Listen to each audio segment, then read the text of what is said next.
Tonight, the president of the Police Welfare Association affirms that police officers should aim to serve and protect and not prey on the vulnerable.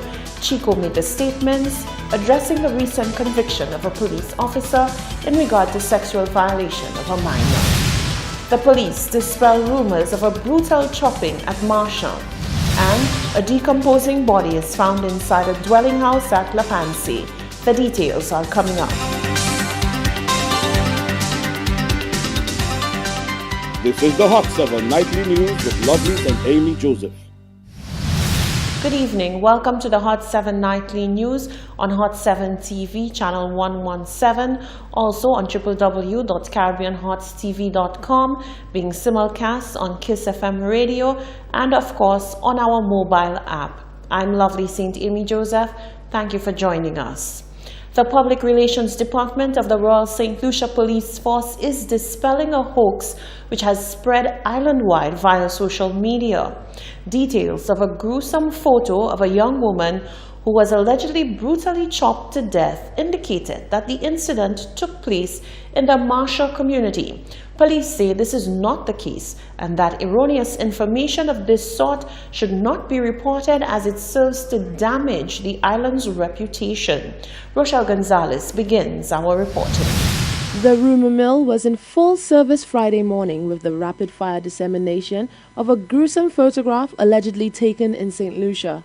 Along with the image, information attached to it was that the incident occurred in the Marshall community. Light investigation soon revealed that the information was erroneous and that at least the location which the crime reportedly occurred was not so. Hot 7 News sought clarification from Corporal Ann Joseph, who is the Public Relations Officer of the Royal St. Lucia Police Force. We are in receipt of information regarding photos of a rather gruesome apparent homicide. A young lady is shown to have what appears to be some chop wounds about her body. Allegations are that this occurred in St. Lucia. We would like to refute these allegations and say that this is quite untrue. No such homicide has reported to any police station on island. We do not have any such information to date. Corporal Joseph implored persons to be extra careful about disseminating such information in the future. She said such irresponsible actions could prove to deal a heavy blow to the island's reputation. It is rather careless and there are very detrimental repercussions to St. Lucia. As a country, we rely heavily on tourism and even just making persons afraid of the country that they live in. It contributes to a greater fear of crime, and we need to be more responsible. Just because you see an image that is disseminated over social media, it does not necessarily mean that something has transpired. And in the event that it has transpired, we also need to exercise a degree of sensitivity with disseminating that information. So I would continue to encourage persons to be careful with what we disseminate via social media and in reporting as media personnel. The true source of the photograph is currently unknown. Reporting for Hot 7 News, I am Rochelle Gonzalez. A decomposing body was found Friday, March 1st, inside a residence in the community of Lapansi. The man who found the body spoke to Hot 7 News. Solange Alfred reports.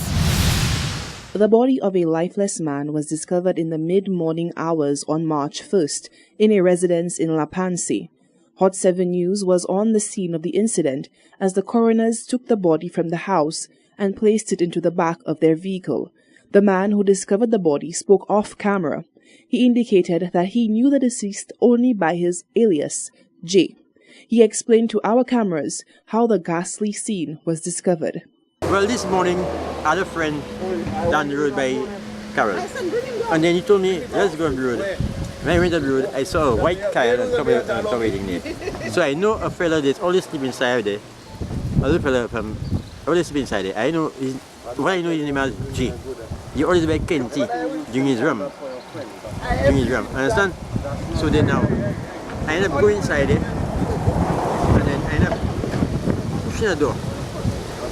Push again, and then I see a body. It's like, it's not decomposed, like just almost swelling. Yeah, and then it flies by just smelling. So I say, G, no. He was dead already. After the discovery of the dead body, the man said he retreated from the house and called the police. He then recounted to our cameras memories of the man known simply as J, saying that he was a frequent patron of Kenty's bar. I already know him by always seen him by Kenty drinking rum and thing. Yeah, drinking rum. He not smoking cigarette, he is drinking rum. So you know his name? The only name I know is J. If anybody go by Kenty and ask for J, the man is by Kenty's no icon of Kenty on the wall, they say they know him. I know his real name. I know him as J.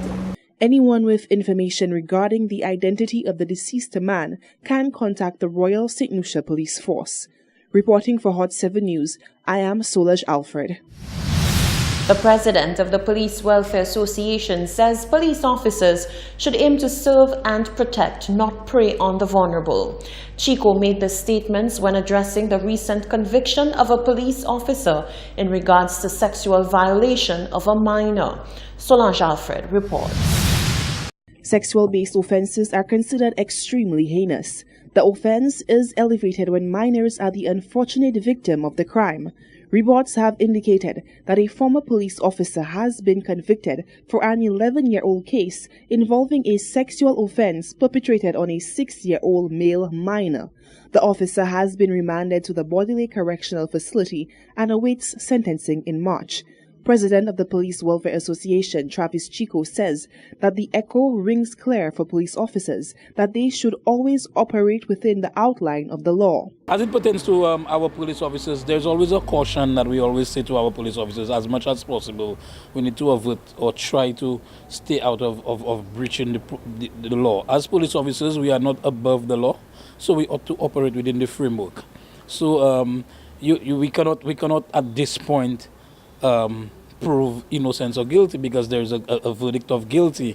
However, he's awaiting pre-sentencing. I intend to go and visit him before his sentencing date. I intend to have a chat with him.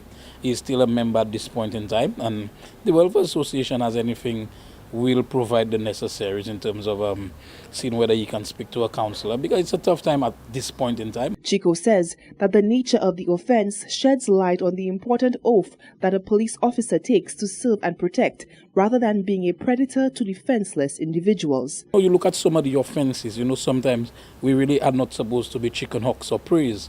We should not prey over the vulnerable or the weak. We're supposed to provide that support. So we at that point, every time we make 2 steps forward, in 2 positive steps, we make 1 back, which is negative. But I think it's a matter that has been pending for quite some time, and it's good to get to the bottom of it. And we take it from there. We must continue to build our image. We must continue to speak of the positives of the police force. And in spite of some of the negatives, we've always highlighted the negatives, and we've always encouraged our members to come out of the negative and move into the positive. Chico noted that members of the Royal St. Lucia Police Force should be guided by the law and moral decency. Their aim should be to provide a professional service to society and continue to show the nation that it remains a disciplined organization. Reporting for Hot 7 News, I am Solaj Alfred. Co-founder of Rise St. Lucia Inc., Dr. Stephen King, says the use of corporal punishment is a key reason behind the rise of youth who partake in criminal activities. He says from a young age, children who are physically punished are taught that bad or offending behavior is repaid with violence. As they get older, he says, the level of violence manifests into murder. One day after the girlfriend of the island's latest shooting victim, Robert Stanley, pleaded with society to stop the violence and to try to get along with each other, one Rise co-director is calling on society, mainly parents, to start the process off by raising more loving children. Dr. Stephen King said children learn how to be violent from a young and impressionable age through acts of violence, including corporal punishment. Violence, he said, is a horrible beast and it hurts everybody. The studies are quite clear that somebody who is murdered, that family, the closest ones to them are going to take years to recover, if they can recover. And you never recover from the death of a loved one. All you do is you just learn to cope. But it takes many years to get back to your productivity level, to have that quality of life again, to just get those images out of your brain, that horrible feeling out of your soul. So violence is a miserable beast. problem with violence is that it is perpetuated by the society. It is a learned behavior. Our children are born essentially open. They're open to however we nurture them. We can nurture them in love and understanding. We can nurture them to love and respect themselves, to love and respect others. How to manage conflicts in a manner without violence. Or we can do the opposite. Sadly, in St. Lucia, we are nurturing our children to be violent. Dr. King said the recent corporal punishment debate is evidence of the perpetuated mentality where violence is instilled in persons from a young age. You cannot teach children that violence is the way to resolve a problem that you have with somebody. The studies are absolutely clear that corporal punishment breeds spousal abuse, self-abuse, and of course, violent behavior towards others in society, antisocial behavior. The studies over decades, especially since the 1990s, are very clear on this. And it has nothing to do with black people and white people and how white people should not beat their children, but black people should beat their children. This kind of nonsense you hear people talking. Rubbish. Rubbish. It's all about raising those children in a loving way, teaching them with positive discipline how to manage themselves and the conflicts that will arise in their life naturally as part of a life process, giving children the coping skills. It's about time that in our homes and in the schools, and I'm going to challenge the schools today, that they must put a curriculum in place where you teach the life skills. You model in the school safe spaces, safe places, safe relationships, safe communication, safe love, self-love. Dr. King said essentially young people, one and all, want three things: respect, acceptance, and support. Unfortunately, he said, in our society, this does not exist. We in the society drive past them, right, and we go about our job.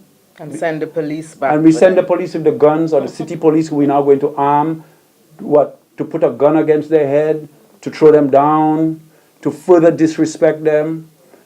You know, that's what we are doing. So we are fueling the problem, not addressing the problem. We need to engage. So we need to be with them. We need to find solutions with them. We need to give them that respect, that caring, that loving, which we should give our fellow man, because we want them to love us, We want them to love us, although we have them in a situation where they are frustrated and feel hopeless. That surely this does not compute. Somebody cannot give what they don't have. So if you don't give them love, they will never have it. If you don't give them understanding, they will never have it. If you don't give them respect, if you don't engage them, they'll never be engaged. So what the society needs? We need national mobilization to engage everybody in a loving, nurturing way. The RISE co-director said inevitably there will be bad behavior which warrants consequences. This, he said, should not absolve the rest of society from doing their best to help the youth to get the support they need. Reporting for Hot 7 News, I'm Rochelle Gonzalez. Thank you very much, Rochelle. You're watching the Hot 7 Nightly News. When we come back, drivers debate the move by the ministry to improve the traffic flow, and Dr. Jacqueline Bird has some serious concerns about the possibility of verbal abuse in the school system. That and much more when we return.